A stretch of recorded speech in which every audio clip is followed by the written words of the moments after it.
em relação a essa situação que aconteceu com a Venezuela, o entendimento do que é o direito internacional, o entendimento do que é a soberania de um país.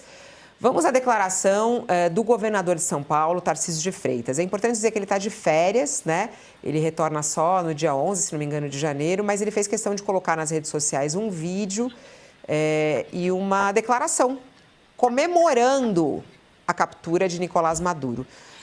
Ele afirmou que a manutenção do regime chavista ao longo dos anos só foi possível com um apoio externo e que a ação militar dos Estados Unidos encerra um ciclo ruim da história no país. E aí, de certa maneira, ele também joga para o Brasil, dando a entender aí um pouquinho sobre a disputa eleitoral deste ano no nosso país. Vamos ouvir um trecho.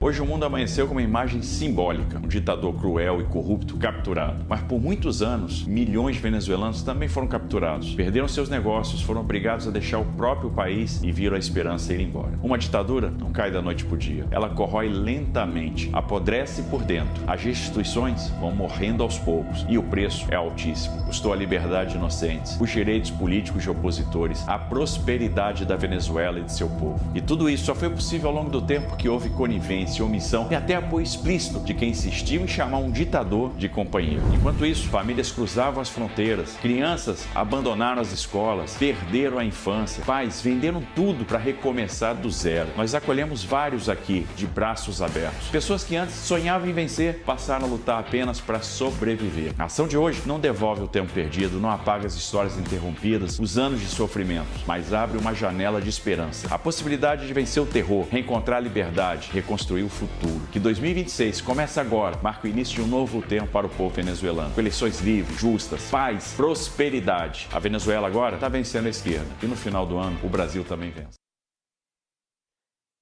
Assim, estamos aí em 2026, é isso, né, o Sakamoto? O que significa essa declaração do Tarcísio? Eu acho que por 2 pontos. Primeiro, analisando de forma ampla da disputa eleitoral. Ele é um nome que aparece nessa disputa, apesar de já ter sido escolhido Flávio Bolsonaro, mas a gente sabe que nos bastidores da direita, da extrema-direita, ainda há muito debate sobre a possibilidade disso. Derrotar Lula, né? E aí, se mesmo que ele seja candidato ao governo do estado de São Paulo, ele está também ao lado da extrema-direita e da direita aqui no Brasil. Mas a gravidade de um governador de estado ao falar sobre isso, né? Como é que você interpreta esse vídeo do Tarcísio? Primeiro, eu acho que até como você já abriu caminho para a discussão, Fabiola, ao elogiar o bombardeio da Venezuela, o Tarcísio deixa claro que ainda é pré-candidato à presidência da República, né? E que quer ser candidato à presidência da República e está lá. Então, é um vídeo que ele é feito para quem? Ele não é feito para o Trump, ele não só, né? Ele também é feito para os Estados Unidos, para lembrar, olha, aqui dentro vocês têm um aliado, aqui dentro vocês têm alguém que eu vou estar com vocês, né? Ou seja, aqui eu topo chamar você de chefe. E, ao mesmo tempo, ele está falando com o público bolsonarista. Ele está falando com o bolsonarismo, né? Assim, olha, está falando com esse grupo, né, especialmente, porque esse discurso ele tem uma reatividade nesse grupo maior do que no resto da população, né? Então, ele está, na verdade, fazendo uma ação eleitoral. É um vídeo que é eleitoreiro. O Lula também faz. Lula faz toda hora vídeo eleitoreiro fora de hora, o Tarcísio está fazendo, está todo mundo fazendo. Aliás, se a Justiça Eleitoral passasse a régua de verdade, ia faltar multa para um monte de gente. Agora, não foi só o Tarcísio. Os elogios dos presidenciáveis brasileiros da oposição ao bombardeio da Venezuela, né, indicam que sua política externa, caso sejam eleitos em 2026 derrotando Lula, né, será de alinhamento a Donald Trump. Ou seja, vão abraçar o American First, vão abraçar o Make America Great Again, né? Brasil, maybe later, talvez depois, né? Mas a prioridade vai ser o Trump. Porque é o seguinte, quando você é um governador de estado, você tem que viver sobre o império da lei. Né? São regras, são leis, você pode não concordar com a lei, mas você tem que cumprir. Nas relações internacionais também tem leis. Né? Mas o Maduro desrespeitava de forma podre as leis. Maduro era podre. A questão é que você não resolve uma questão podre fazendo podridão. Não é assim que você faz. Para quem defende que policial haja que nem bandido, isso faz sentido. Mas policiais não podem agir como bandidos para combater o crime organizado. Da mesma forma, nas relações internacionais, existem regras.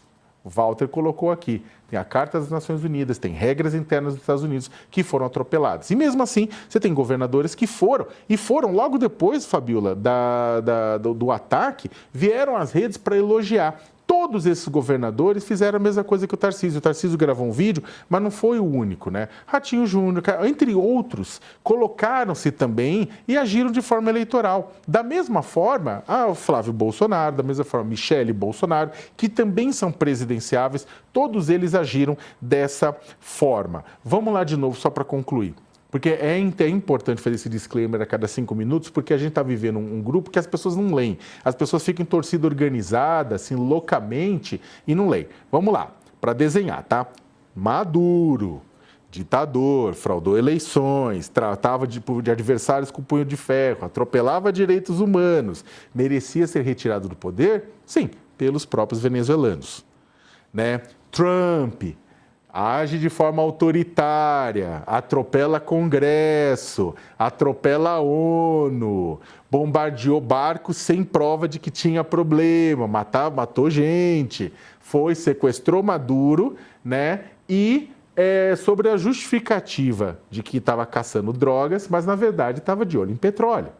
Então é o seguinte, você tem esse processo. O Brasil, no meio disso, o que se espera de um candidato à presidência da República? Que ele defenda os interesses dos brasileiros. O que é o interesse dos brasileiros neste momento? O interesse dos brasileiros é a nossa integridade territorial, o nosso comércio internacional, as nossas relações, a população brasileira que está na Venezuela, as nossas fronteiras.